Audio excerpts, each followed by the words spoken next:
What a wonderful day, fellow Filipinos. This is the Philippines corporate entertainer, Myron Sta, at your service. My mission in life is to educate, equip, encourage, empower, and escort you guys to success. And, well, I'm happy because I'm here in the Kalsangi Clubhouse. It's a country club owned by Dole Philippines, and tomorrow I'm going to be facilitating a corporate training on business correspondence and written grammar, which I personally entitled, I love wordplay, so personally I entitled it Write It Right. And it is very true. When you're composing business correspondence, you've got to write it right, and that's why they invited me. That's why I'm here, to make sure that my participants, the managers, senior managers, and senior staff of Dole Philippines know how to write it right. Okay? Now, in terms of business correspondence, there are three aspects or factors you've got to take into consideration, master, apply, and appreciate if you want to send across the right message. And you know what? In business correspondence, when we say effective business correspondence, we're not just talking about business correspondence that sends across the right message, but an effective business correspondence is one that also contributes to the company's success. You know, different companies have different definitions of success, but one particular measure of success that I'm pertaining to is profitability. So that's what I'm going to cover and talk about tomorrow in front of the Dole Philippines Incorporated employees. How to write it right, and how to compose business correspondence that does not only send across the right message, but that also contribute to the company's success, particularly profitability. So once again, there are three factors that you've got to master, apply, and appreciate. And those three aspects are, number one, you have to master grammar. Number two, of course, you have to be familiarized with the internationally accepted or the world standards when it comes to appearance. And third would be, of course, effective content, primarily thought organization. So if you get a master, apply, and appreciate all those three factors, then for sure you're going to be able to compose effective or efficient business correspondence. Okay, so let's talk about those three factors. Well, not in detail, because you know this video is really going to take me long, but let me just give you an overview of what these three things or factors are all about. Number one, appearance. When we're talking about appearance, it's very important. This covers, or this refers to formatting, and of course the style or the styles of your business correspondence. And just to make sure that I qualify this, when I say, well, here particularly, when I say business correspondence, I'm talking about business letter, although there are other different types of business correspondence like business email, business memo, business report, and whatnot. But just to focus my short discussion about business correspondence, let's just talk about business letters, all right? So yeah, the first aspect that you've got to master and apply would be appearance. So this covers formatting and styling, because there are different formats of a business letter. It could be full block, it could be modified block, it could be semi-block. So as a writer of business letters, you have to know how those formats look like. And of course, styling is also involved, and it has something to do with the formatting as well. If you're familiar with the three common formats of a business letter, then you would know what the styles are as well. And of course, let's not forget about the different parts of a business letter. So you have to know what those are, and you've got to know how to position those in your business letter. So we've got the return address. So in short, the return address is the information pertaining to who's sending the letter or who the letter is coming from. Second would be, of course, the date line. Third would be the inside address. The inside address refers to the information of the recipient. The recipient is the person who's going to receive or read the letter. And of course, we have the salutation. And you know, there are some things that you have to know about your use of the salutation. So how would you address person if you don't know, or rather the concerned person in the department, if you don't know the gender, if you don't know the first name, if you don't know the last name, if you don't know the full name, if you don't know the position. So there are different rules on how to use or write down your salutation properly. And of course, we have the body or the content of the business letter, and we have the complimentary close or the complimentary closing, and we also have the signature block. The signature block contains the full name of the person who wrote the letter or who had the letter written by somebody else, because this somebody else could be a secretary or a personal assistant. And of course, the position of the person, although it's not really a requirement, but if you want your business letter to look formal, then it usually comes with it. And of course, the signature itself. So that's why it's called a signature block, because it gives you information about who the person who wrote the letter is, what his or her position is, and of course, the signature, just to formalize it.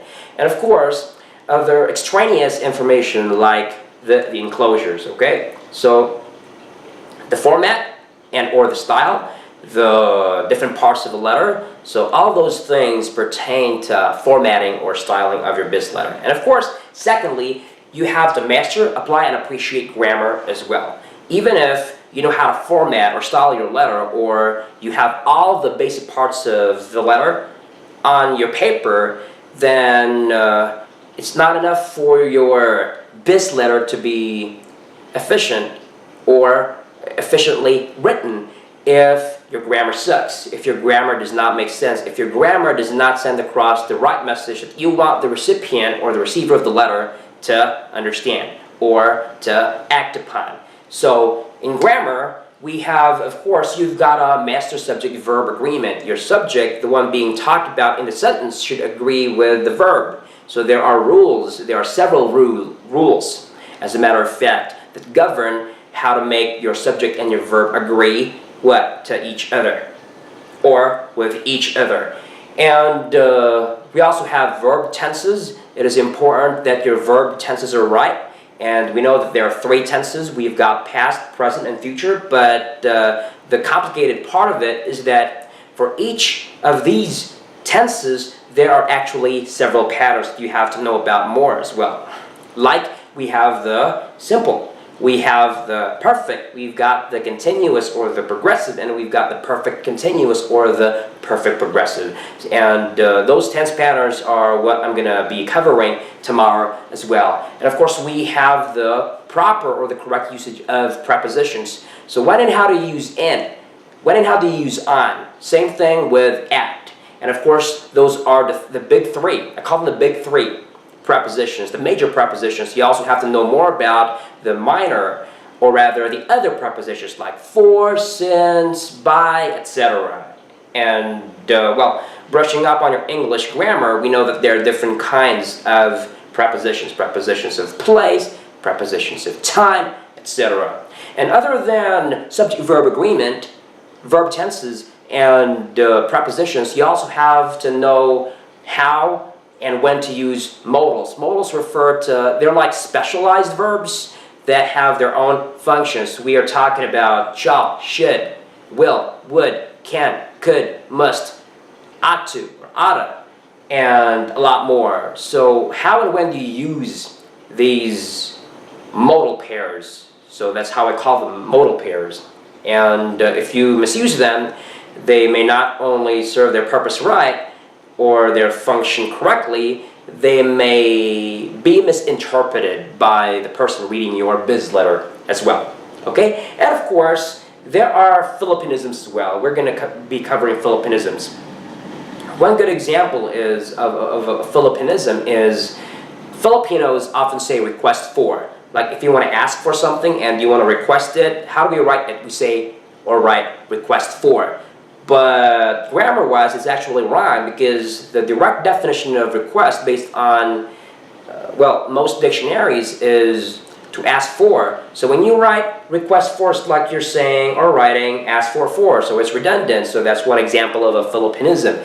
And other topics that we're going to be talking about are parallelism, common misspells, and most commonly interchanged or misused words when we are composing our business correspondence. And so yep, just a review. So the first would be formatting. So we're talking about appearance. Second would be grammar. So your words should be grammatical. so it will make sense to the recipient of the letter. And last but not least would be, of course, effective content. So this talks about thought organization. Tomorrow, I'm going to be emphasizing the 7 C's of communication. So what are the 7 C's of communication that you have to keep in mind? That your biz letter or biz correspondence should be clear, that it should not be misinterpreted, or it shouldn't have more than one meaning, and second, it should be concise. You know, there are different ways of shortening your sentences when you're writing, so they don't have to look long, and you don't have to make your short bond paper long bond paper when you are writing a biz letter. And of course, it has to be complete, meaning that when the recipient of the letter reads the letter, the person doesn't have to text or call the person who sent the letter to ask clarification questions, because the letter is, you know, lacks some important details that the reader needs to have to act upon whatever the purpose of the biz letter is. And of course, we also have courteous. You know, when you are writing a biz letter, you have to come off professional and courteous. So you have to make use of courtesy words and statements like please, may, could you, etc. So we've got clear, concise, complete, and courteous. And of course, we also have convincing and conversational, and it has to be correct. Okay, I hope that I mentioned all 7 C's of communication, but well, regardless, those are the basic 7 C's of communication. Once again, let's enumerate them. 1, it has to be clear. 2nd, it has to be concise. 3rd, it has to be courteous. 4th, it has to be conversational. 5th, it has to be convincing. 6th, it has to be complete. And I'm not sure if I already mentioned this, but 7th, it would be, or it should be, correct. All right? So for your content to be effective, for your thoughts to be organized well in your biz letter, then you have to know the basic paragraphs. Okay? First one would be your introduction. So this is where you indicate your greeting, because you know what? A letter written right at the start, okay, will definitely be understood well. So in your first paragraph, it has to have your greeting, so you could warm up to the reader, or you could exchange. This is where you could exchange pleasantries. And this is where you could also give your reader an overview of what the intention or the purpose of your letter is. And of course, your second paragraph should be an elaboration of what indicated in your first paragraph. So this is where you give further details about the purpose of your letter. And third would be, of course, the conclusion or the closing of your biz letter. So this is where you give a summary of what has been written. This is where you thank the person for giving you the chance to write him or her a letter, and this is where you also tell the person what you want to accomplish in the letter, or what you want the recipient to do for you. And of course, it has to have a call for action. Okay, so that's the last significant part of or section of an effective biz letter. Okay, so tomorrow I'm going to be talking about IDA as well. When you're writing a biz letter that sends across the right message and that contributes to the company's profitability or success, remember IDA. IDA is actually an acronym that stands for the guideline by which or with which you could create or compose an effective biz letter. So A, of course, it has to get your reader's attention. If it doesn't get your reader's attention, then that means that you didn't start it right. And of course, once it catches your reader's attention, then a certain interest about the purpose of the letter should be developed. And third, it should graduate into a desire to know more about what your letter actually is. And fourth, there has to have an action. Once again, like what I mentioned earlier, if there's no call for action, so what's the purpose of the letter? What do you want the reader to do for you? So these are the aspects that you've got to, once again, master, apply, and appreciate, so you're able to compose a business correspondence, particularly a biz letter, that sends across the right message and that contributes to the company's profitability or success. So guys, if you want to know more about writing it right, or my corporate inner training on business correspondence and written grammar, then please watch out for my next article on my website, www.myronsantana.net. So I'm going to be writing something about this in detail. And, well, if you would like to invite me to facilitate an in-house corporate training at your company, visit my website, our website, at myronsantana.net and give us a call or email us at inquiries@myronsantana.net. If you want to know our numbers now, just give us a ring, or rather a call, at 584-7428. Or you could also send me a personal SMS, or you can also, ring my phone. It's 0907-673-7653. Thank you for watching. Thank you for listening. Once again, this is your corporate inner trainer. My mission in life is to educate, equip, encourage, empower, and escort you guys to success. This has been your corporate inner trainer, Myron Sta, and have a great day ahead.